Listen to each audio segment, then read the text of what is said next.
ప్రతి ఒక్క వ్యక్తిని గమనిస్తూ ఉంటాడు. ప్రతి ఒక్క విశ్వాసిని కూడా విశ్వాసం ఎంత పరిమాణంలో ఉందని కుదిరించి కదిలించి మన జీవితాలలో ఎంత భక్తి సారం ఉన్నదో వాడు గమనిస్తూ ఉంటాడు. కాబట్టి అంత్య దినాల్లో అపాయకరమైనటువంటి దినాల్లో మనం ఉన్నాము. కాబట్టి మెలుగు కలిగి ఉండాలి. యేసు ప్రభు వారు ఏం చెప్పాడు శిష్యులతో? ఏం చెప్పాడు? మెలుగుగా ఉండి ప్రార్థన చేయండి. అది కానీ సాధారణ చేసే పని ఏంటంటే మెలుగుగా ఉంటే వాక్యం వింటారు, మెలుగుగా ఉంటే ఒక్క మాట అయినా హృదయంలోనికి వెళ్ళిపోతుందని వాడి పని వాడు చేస్తా ఉంటాడు. ఏంటి? ఎవరు మెలుగుగా ఉండదు, మీకు అందరూ కూడా చల్లగా ఫ్యాన్ వేసుకున్నారు, కుర్చీలో కూర్చున్నారు, ఎంతో సంతోషంగా ఆనందంగా చీకూర్చింతలైనటువంటి పరిస్థితిలో ఉన్నాము. కాబట్టి హాయిగా నిద్రపోండి జోలు పడుతూ ఉంటాడు. కాబట్టి మీరు సైతాన్ మాట వింటారా, దేవుని మాట వింటారా? చెప్పండి. అది మెలుగుగా ఉండి యేసు ప్రభువు చెప్పిన మాట అందరూ చెప్పాలి. మెలుగుగా ఉండి మీరు ప్రార్థన చేయండి. శనివారం కోసం భక్తులైన వారు ఎందుకు ఏర్పాటు చేశారు? నిద్రపోవడానికి కాదు, ప్రార్థన చేయడానికి కదా. మరి శనివారం ఉపవాసం, చాలా మంది ఉపవాసాలు ఉండి వచ్చి ఉంటారు. అందరూ వచ్చారా? పేరు పెట్టండి. Right, very good. అందరూ ఉపవాసం ఉండి వచ్చారు, చాలా సంతోషం. ఎందుకంటే శరీరం బలహీనం అవ్వాలి, ఆత్మ బలపడాలి. ఎప్పుడు శరీరం బలహీనమవుతుందో ఆత్మలో మనం బలవంతులుగా ప్రార్థన బలంగా ఉంటాం. కాబట్టి దేవుడు మనల్ని ప్రేమించాడు. అందరిని బట్టి అందరికీ మనం అందరం కూడా ఈ సంతోషకరమైనటువంటి దినాలు దూత మరి గొల్లలకు చెప్పిన మాట, మహా సంతోషకరమైన శుభవర్తమానము నేడు నీకు తెలియచేయుచున్నాను. దావీదు పట్టణమందు నేడు రక్షకుడు మీ కొరకు, అంటే మనందరి కొరకు. జాతి తారతమ్యము లేదు, వర్ణ తారతమ్యము లేదు, మతభేదము లేదు. అందరికీ, మీ అందరికీ కూడా ఏంటంట మహా సంతోషకరమైన వార్త ఏంటంటే దావీదు పట్టణమందు నేడు రక్షకుడు పుట్టి ఉన్నాడు. అది కదా రక్షకుడు. ఎందుకంటే యేసు ప్రభు ద్వారానే మనకు ఈ లోకానికి రక్షణ అనేటువంటిది, ఆ రక్షణ అనే పదము వచ్చింది. కాబట్టి అంతమంది రక్షణ అనేటువంటిది లేదు. మానవులకు రక్షణ యేసు ప్రభు ద్వారానే మనకు కలుగుతుందని పరిశుద్ధ లేఖనంలో తెలియజేస్తూ ఉన్నాయి. దేవుని యొక్క వాక్యం మనం చూసినప్పుడు అసలు యేసు ప్రభు వారి యొక్క జనన విధానం గురించి ఈ యొక్క క్రిస్మస్ దినాల్లో మనం ధ్యానం చేస్తూ ఉంటాం. మరి యేసు ప్రభు వారు జనన విధం ఎట్లనగా మత్తయి సువార్త 1వ అధ్యాయము 18 చదువుకుందాం.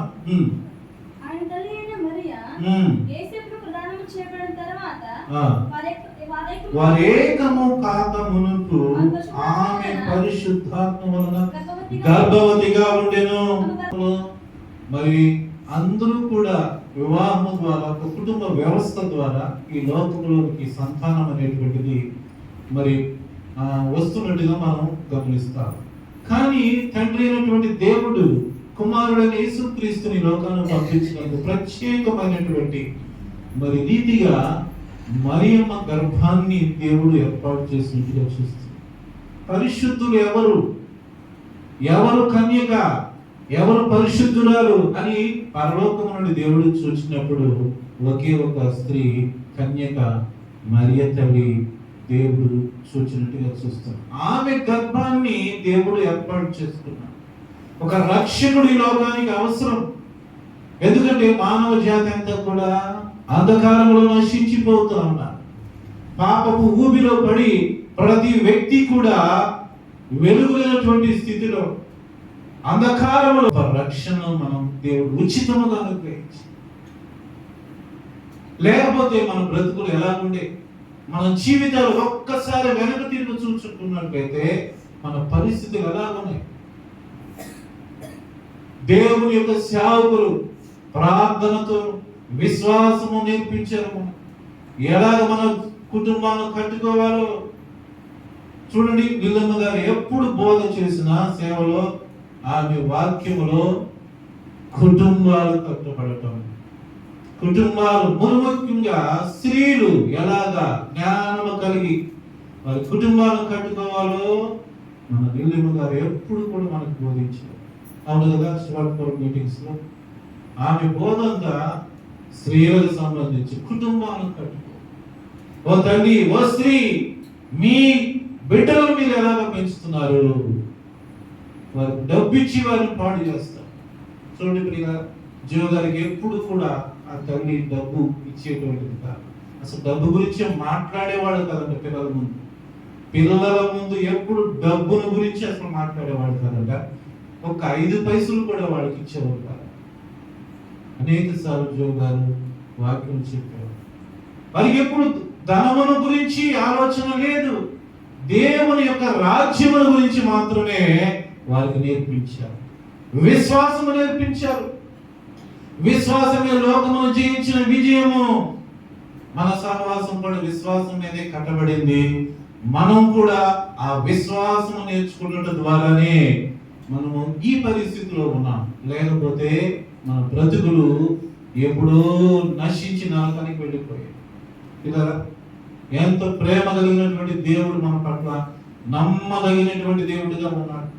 అయితే మనం లోకమును ప్రేమించి, లోకములో ఉన్న వాటిని ప్రేమించి, తండ్రి ప్రేమను విడిచిపెట్టి, లేదా లోక ప్రేమను మనం వెంటాడుతూ మన జీవితాలను అనేక రీతిలుగా నాశనం చేసుకుంటున్నాం.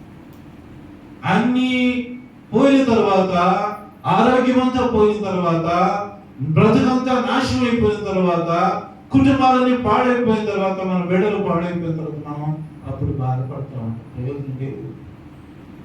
దేవుని కట్టుకుని బాల్య దినమునందే నీ సృష్టికర్త అయినటువంటి దేవుని మీరు తెలుసుకోండి. ప్రసంగి గ్రంథంలో బాల్య దినము అన్నాడు, కానీ వృద్ధాప్యంలో మీరు దేవుని దగ్గరికి రండి. దేవుని వాక్యం చెప్పలా. చాలా మంది ఇప్పుడు ఎందుకు మాకు భక్తి, యవన కాలం ఎంతో లోకములో అనుభవించాలి, ఎంతో మేము ఈ లోకములో సంపాదించాలి, లోకమంతా కూడా నాదే నాదే నాదే అని తిరుగులాడుతాం. ప్రయోజనం లేదు. లేదా పెద్దలైన తల్లిదండ్రులు ఏం నేర్పించారు మాకు? భక్తి, విశ్వాసము, నీతి, యథార్థత, ప్రేమ, ఇవి నేర్పించారు. కానీ లోకములో ఇది సంపాదించండి, అది సంపాదించండి ఎప్పుడు కూడా మా తల్లిదండ్రులు మాకు నేర్పించారు. ప్రియులారా, మనం ఏం నేర్చుకుంటున్నాం? దేవుని సన్నిధి గురించి ఏం నేర్చుకున్నాం? లోకములో దేవుని ప్రేమను మనం నేర్చుకోవాలి. చూడండి, మన దేవుడు అందుకుని లోకాన్ని ప్రేమించాడు. అనగా లోకములో ఉన్నటువంటి వారు ఎవరు? మట్టి కాదు, దేవుడు మనుషులు అన్నారు. కాబట్టి లోకం అంటే మట్టి కాదు, మనుషులు. కాబట్టి దేశం అంటే మట్టి. మనుషులు దేవుడు ప్రేమించాడు. లోకం ఉన్నటువంటి మానవ జాతిని రక్షించడానికి దీన దరిద్రుడుగా పశువుల పాకలో ఆయన జన్మించి నీకు నాకు గొప్ప రక్షణను ఏర్పాటు చేసి, ఓ ఎంత ప్రేమ! చూడండి ప్రియుగా, ఆయన మన దారిద్రతను ధనవంతులుగా చేయటకు ఆయన లోకానికి వచ్చాడు. మనమందరము ఇలా ఆత్మీయంగా దరిద్రము, దేవుని ఎదిగినటువంటి వారు, దేవుని ప్రేమను గుర్తించినటువంటి వారు, పాపములో లోకములో నశించినటువంటి మనలను దేవుడు ఎంతో ప్రేమించాడు. కాబట్టి ఆయన ప్రేమను మనము మర్చిపోకూడదు. ఇలా తినటకు ఆహారం ఒకనొకప్పుడు మనకు ఏం దొరికేది ఈ లోకంలో? ఏమి లేదా కనీసం ఆ వరి ధాన్యం కూడా మనకు ఆ దినాల్లో దొరికేటువంటిది కాదు. చూడండి, రాగి సంగతితో కష్టపడి, చూడండి, చెమట దండు మీద వేసి తల్లిదండ్రులు ఎంత ప్రయాసపడ్డారు. మన కొరకు తమ జీవితాలను ప్రాణం, చూడండి ఎంత త్యాగం చేశారు. మనకు కాలి నడకతో గ్రామాలకు వెళ్ళారు, సువార్తను మోసుకొని వెళ్ళారు, రక్షణను కుటుంబాలు కట్టాలని ఒకే ఒక ఉద్దేశంతో వారు దేవుని సేవ చేశారు. మనకు పితరులైన.